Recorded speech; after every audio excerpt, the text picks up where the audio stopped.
There are places in the mind that refuse to fade. Roderick, wait up for me. I once believed the past could be preserved. If only I clung to it tightly enough.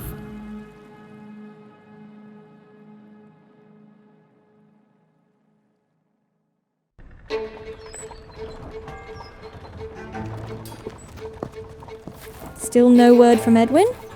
I thought he'd be back from the city 3 days ago. He'll be back in a day's time once he's spent the last of his coin. You know how he is. A letter from him would cost him half a meal. Typical. And did you ever sort out the timber account with... what's his name again? Usher. There's something wrong with that bloodline. Been like that for a while. Like the burning metal, too long in the forge. Heard his grandfather was eaten by a whale. Just like Jonah. The house itself was alive, you know. I heard it swallows people whole on a full moon. I heard the Usher family used to practice alchemy. Sounds like a bad business plan to me. I heard Roderick's wife is still alive. Locked in a tower somewhere. It's just sitting there, watching. Roderick Usher. A letter from him had reached me. He wrote of an illness of the body, a sickness of the mind, and a desire to see me, his only friend.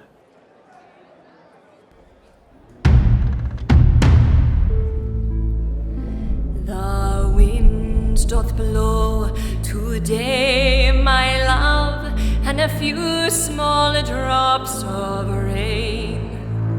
I never had but one true love, in cold grave he was laid. I'll do my best for my true love, as any young one may. I'll sit and mourn all at his grave for 12 months and a day. The 12 months and a day being up, the dead began to sleep. Oh, who sits weeping at my grave and will not let me sleep? 'Tis I, my love, sits at your grave and will not let you sleep. For I crave one kiss, your clay cold lips, and that is all I see. The stalk is withered dry, my love, so will our hearts decay. So make yourself content, my love, till God calls you away.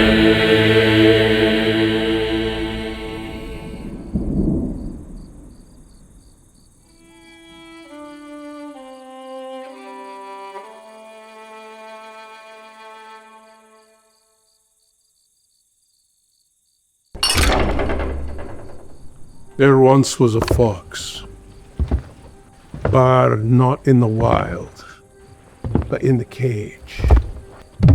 Fed daily by its captors, it had no need of the hunt, and it thought itself superior. But unlike the other animals, it did not truly know freedom, for its very breath was bound by walls it could not see. But all cages are made of iron, sir. Some are made of greed. Some are made of time. But before long, you may come to learn that for yourself, Mr. Moore. Still speaking in riddles, Nick. Even as boys, Roderick and I would wager on how many parables you could fit to a single sentence before dinner. We never won. Some things never change. However, most do. And yet here you are, still betting on memories. Perhaps some doors are meant to be reopened. The house feels like an old hound waiting at the gate, ears pricked for the sound of familiar footsteps. The master will be pleased to see you. This way.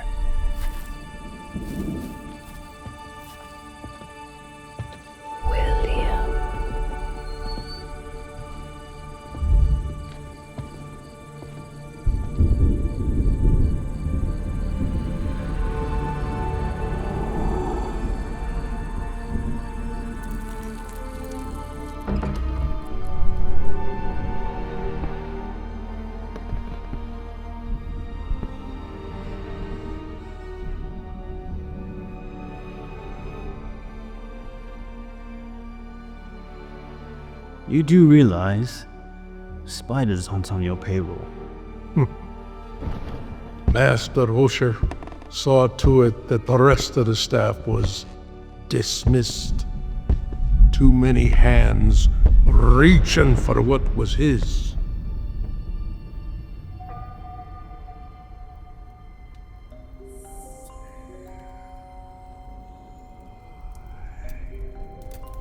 I felt a sadness hanging over everything. No escape from this deep, cold gloom seemed possible.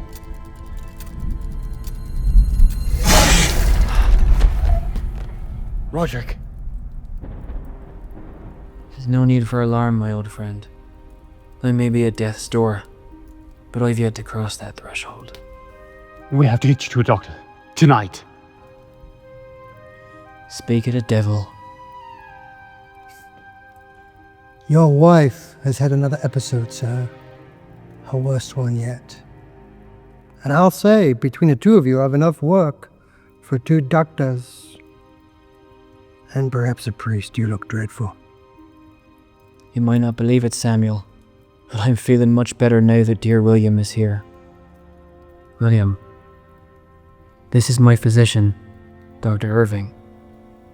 Madeline is resting now, but I believe the time has come to put both your affairs in order.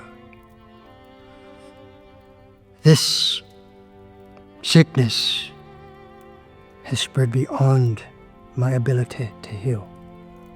At the moment, all I can do is ease the suffering.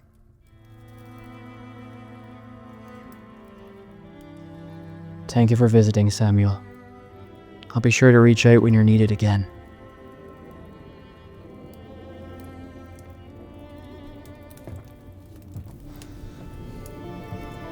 If I would have known, I would have come sooner. I'm grateful you're here now. From our letters, it seems we're both a bit worse for wear these days. I'm so sorry to hear about Sarah and the boys. Fever. It creeps through these times like a silent spectre, drawing breath from the living and leaving behind only echoes. If only the past were a place we could still visit. It's good to have one piece of the past here with me now. The hour's late, William. I'll have Nick show you to your room.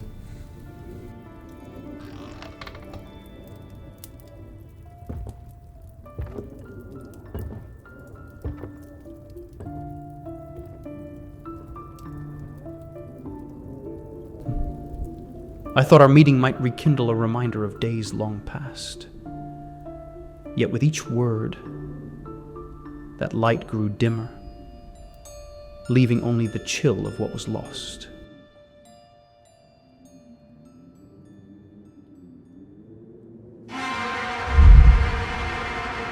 It was as though I walked straight into a nightmare. But each breath was a reminder that it was no dream at all. Miss Madeline, you are to be resting. The doctor was very clear about that. Now let's see if we can get you back to your bed. Mr. Moore, You think you can find your way back to your room at the top of the stairs? Yes. Thank you. Good night to you both.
Tell me about your journey.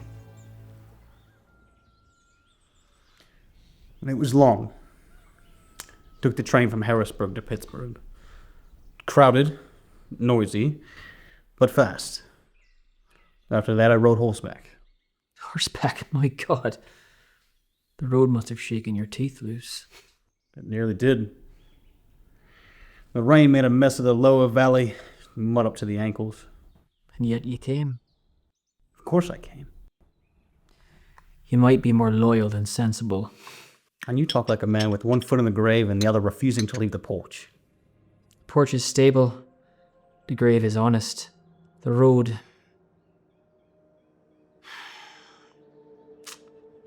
full of fools in iron boxes racing towards something they haven't even named yet. You mean trains? I mean the disease of speed.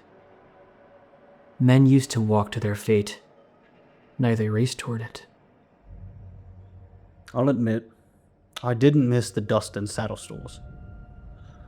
But the train from Harrisburg rode smooth. It made the world seem smaller, closer. Smaller world's not always a comfortable one.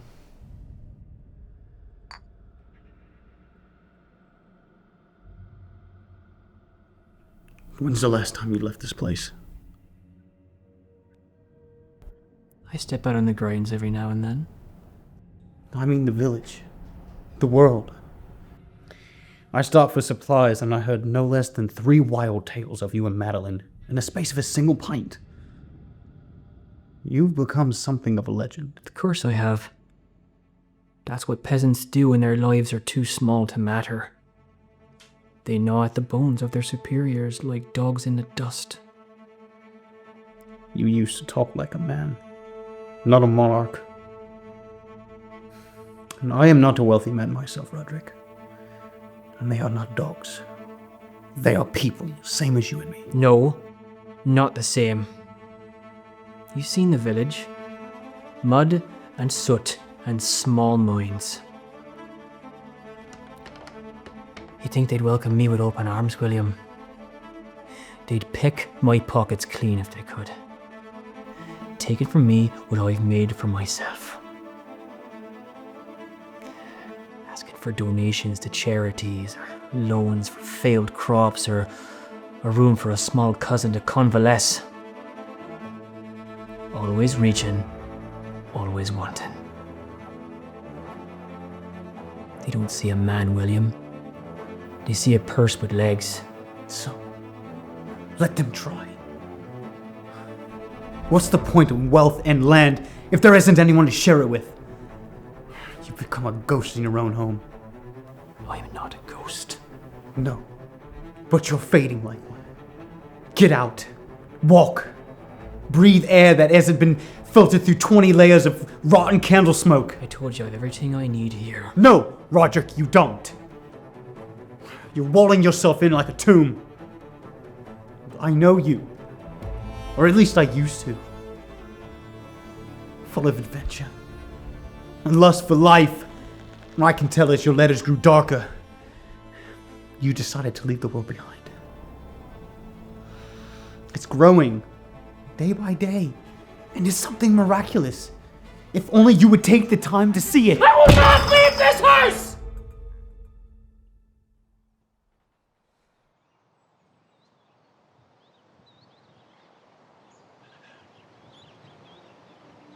Everything I once believed my life to be. My friends, family, a sense of normalcy. They all seem to be falling from my grasp, like the leaves on an autumn tree.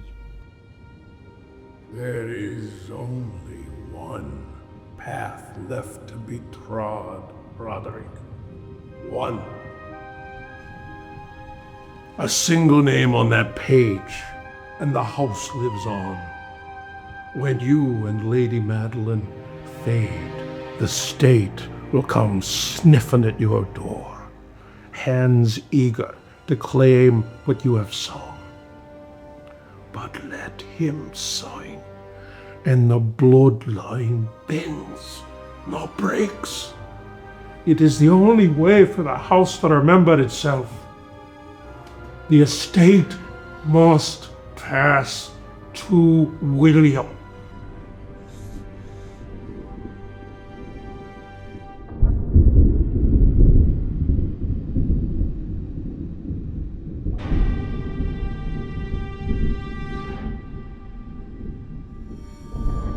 Every gift carries its price. William.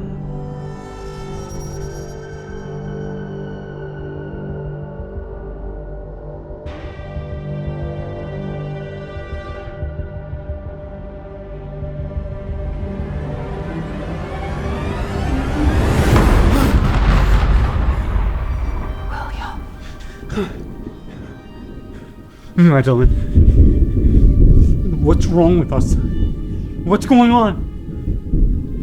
I wasn't who I was. Like a puppet. Yet I cannot see who holds the strings. He did this to us without us knowing. I had no say in it. Only the firstborn. Not all gifts are blessings. I don't understand.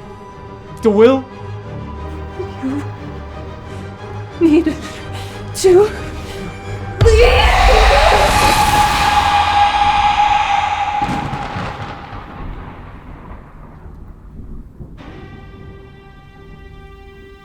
But I fear, lest by any means, as the serpent beguiled Eve in its subtlety, so that your minds could be corrupted by the simplicity that is in Christ. For such are false apostles.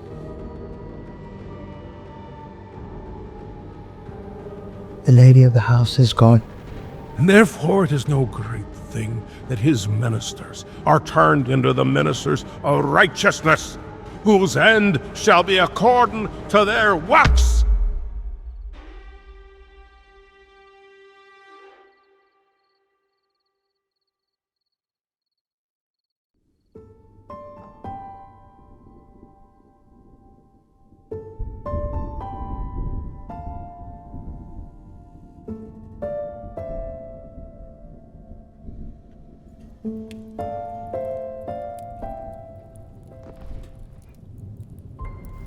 I have some business to discuss with you, my old friend.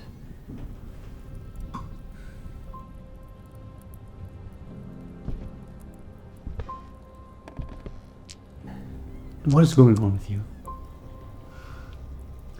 She's gone, Roderick. And you stood over her grave like a stranger at a stranger's funeral. And now you want to talk business?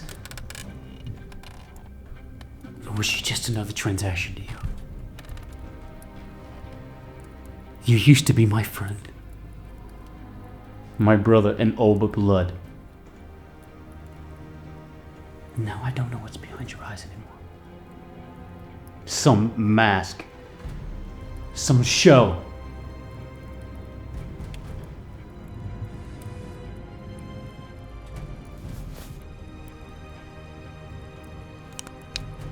Does the past mean nothing to you? Because it means everything to me. I've signed over the entire estate to you, William. The house, the land. I don't want this to... This is the only way! If you sign, the line continues. The rot, the estate. If it survives, I do too. Come back to reality. Listen to yourself. The line continues. This isn't legacy. This is madness and marble and dust. There are debts older than any of us, and they demand to be paid.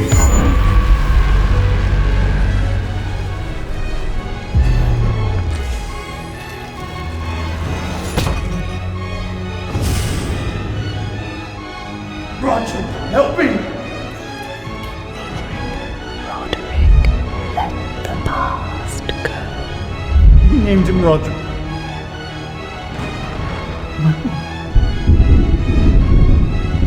My son.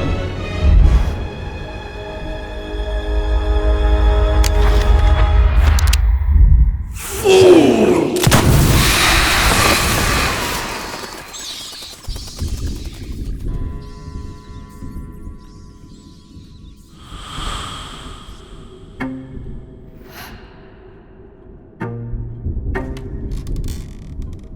The time has come.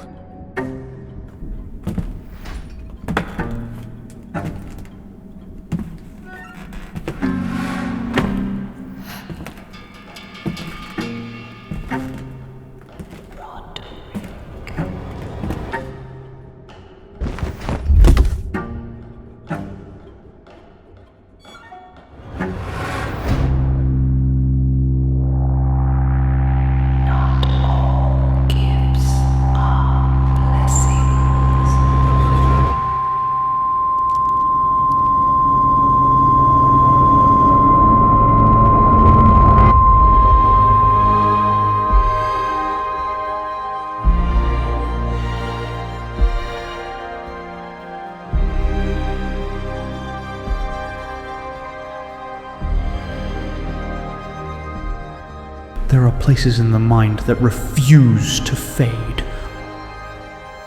I once believed the past could be preserved. If only I clung to it tightly enough.